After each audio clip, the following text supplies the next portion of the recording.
Hi, this is Bill Beeka of AlbertaEviction.com.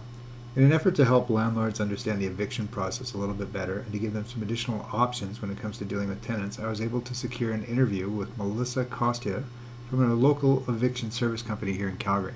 This company is Foster & Company, also known as Allied Shortridge Bailiffs.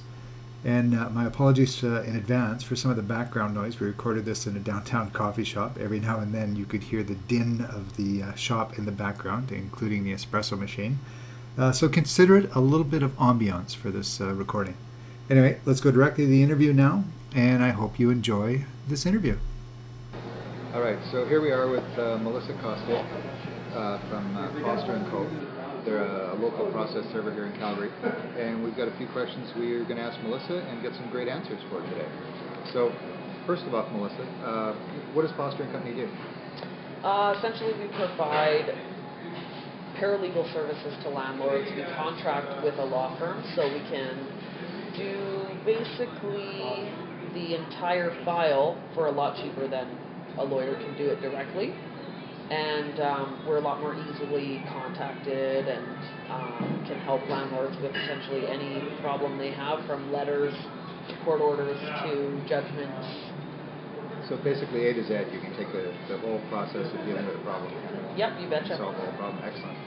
And I can vouch for them because I've used them in the past and it's worked out quite well. So now one of the things you referred to is a process server. Do you want to just expand on what a process server is? Essentially, the process server is the actual person who attends to premises to serve court papers to tenants, sometimes just demand letters to tenants.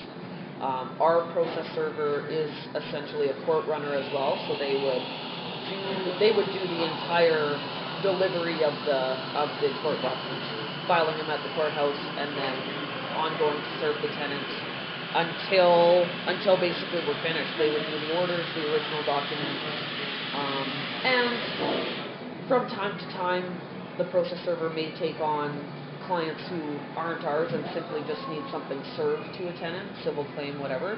Process servers can serve any document to anybody. Writs, orders, basically the whole gamut. Right, yep.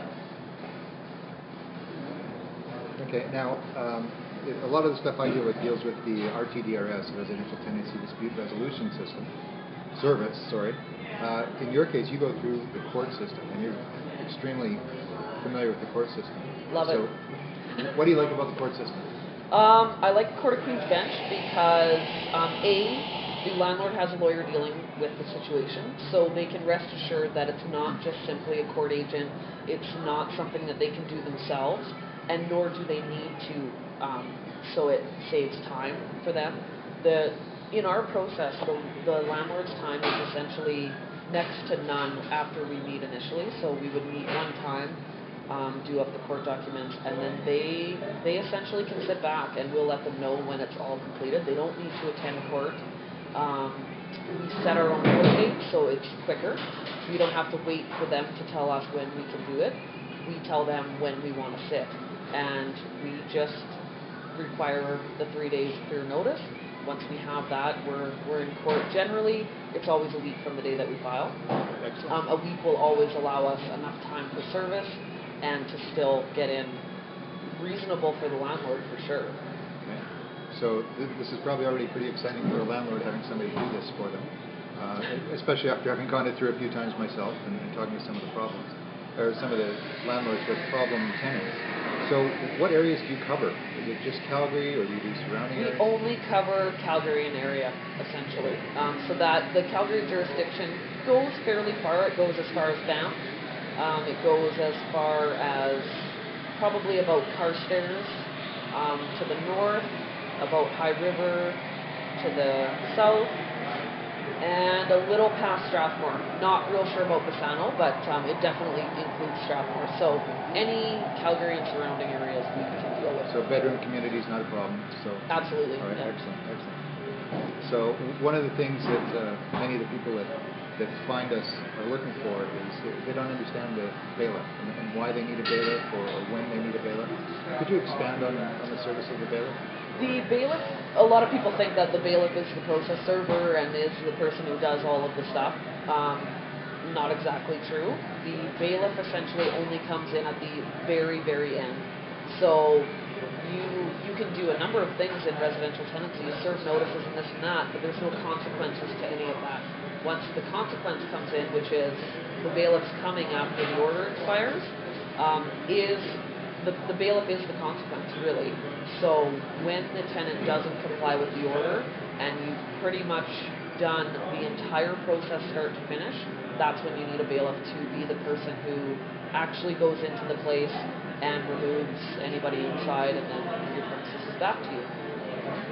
Excellent. Now, in the case of removing a tenant, what's the time frame? They basically show up once they have all the final paperwork and they're gone within an hour or a day? Most bailiff services, especially ours, will get to things generally within a day.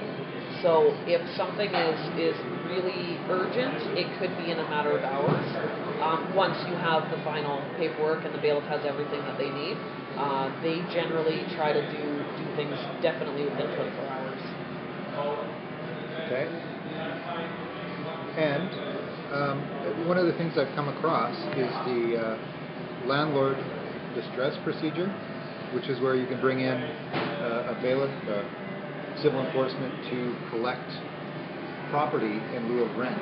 Could you explain a little bit more about that? A landlord distress is an option to landlords who have not issued a 14-day notice. So if a landlord issues a 14-day notice and it expires, landlord distress is no longer an option. Your only option is to continue to terminate the tenancy. However, prior to that, if a person is simply late on rent, your option is to send a bailiff to seize assets. They do have to have some cooperation from the tenants. That's kind of the risky part, is the tenants do need to answer the door. Bailiffs can't enter without the tenant's cooperation, let's say. But vehicles can be seized, any assets inside can be seized. It does need to cover the rental arrears plus the civil enforcement fees, so you're generally looking at maybe $700-800 in civil enforcement fees. So you have to make sure that the person has assets to seize. It also will keep the tenancy in place. So if your end point is to not continue the tenancy, then that's not really the route to go. Because if that tenant does pay up or their assets are seized and sold for the rent, they continue to live there, next month's rent's owing, they need to pay it or you need to do something else likely. Okay, so just a little bit of clarification. That $700 to $800 isn't collected from the landlord then? It's collected from the tenant? Right. It is collected from the tenant. Again, only if there's assets to seize, right? If a bailiff goes there and the person is, sleeping on a mattress and there's nothing and they have no vehicles, the landlord may end up with a bill, and we caution people on that there are some risks, but especially if a person owns a vehicle, there's no exemptions on a landlord distress for a vehicle, so it simply needs to be available, not financed. Could be leased. Well, no, actually it can't be leased because that won't work. If it's financed and there's only a small amount owing, that could be paid out if the assets are worth that much. Excellent. Well, I think that's covered a lot of the questions we have for today, but I'm sure this is just the beginning, because I think we might have more questions after the budget is set. So thank you very much for your time today, Melissa. Have a great day. No problem. Well, I hope you enjoyed that and found that informative and helpful. This just gives you one more option to go ahead with an eviction process. I still personally believe that every landlord should go through the RTDRS at least once just to understand the process and know how things are going. But using a process server company like Foster & Company can be a great way to get rid of a tenant, especially if you have limited time. They can take care of everything for you and make the entire process easier.